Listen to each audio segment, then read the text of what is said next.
Hello, Joker TYF here. This is a tutorial for the new trick in the any percent route that is called an 8-bit anti-cube. Let's just jump right into it. This is in Zoo Bridge, right after the big throne room. And to do this trick, you will need 7 bits, and you will need a cube that you can spawn anywhere. So that is either the achievement code or the QR map. I'm using the QR map because it's convenient. And the trick works something like this. So first thing you're going to do is grab onto the sledge, input the QR map code, for me at least. And you're going to want to climb on top of this obelisk without collecting the bit. And that's really important for the trick. If you collect the bit accidentally, you can't do it. You're also going to want to make sure you're in this rotation, as in you can see the door when you climb up. Wait till it's like at its highest, then climb up and then immediately drop down. And then enter the obelisk code itself and rotate left. The next part of the trick is you're going to want to climb on top of this obelisk, collect the bit, and then once the bit is almost inside like the little shell full of the other bits and the animation's almost finished, you're going to want to jump and then rotate right to collect the bottom anti-cube. So it'll look something like this.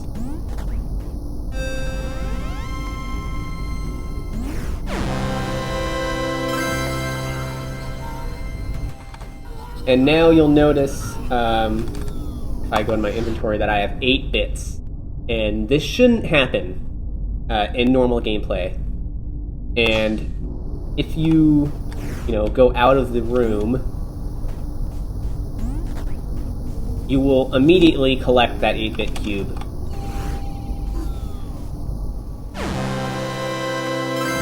And you may think, oh, that's normal, you got your 8-bit cube, you just didn't collect it, right? You collected the 2 anti-cubes instead.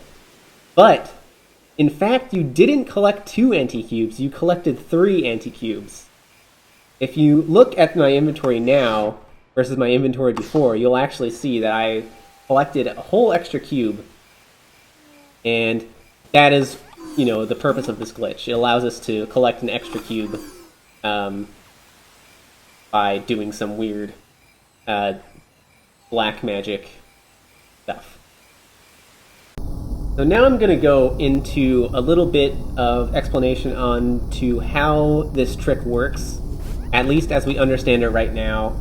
We'll probably learn a whole lot more about it in the coming days, but as far as we understand it, we need a couple of requirements. The first one that I mentioned before is you need 7 bits. The second one is that you need any item and then an anti-cube, and the 2 items need to be on top of each other. Well, maybe not on top of each other, but they need to be close enough that you can collect the second one while you're in the animation for collecting the first one. And if you're familiar with like animation skips in general, like the one in Boiler Room, it's kind of like the same concept. So how we think this works is that we collect the 8th bit, and before we can get the animation for the golden cube, we collect an anti-cube and then another anti-cube, or we collect an item and then another anti-cube. And somehow collecting those 2 resets something in the game logic so that you don't actually get the golden cube yet. And since you don't get the golden cube yet, the 8 bits isn't reset.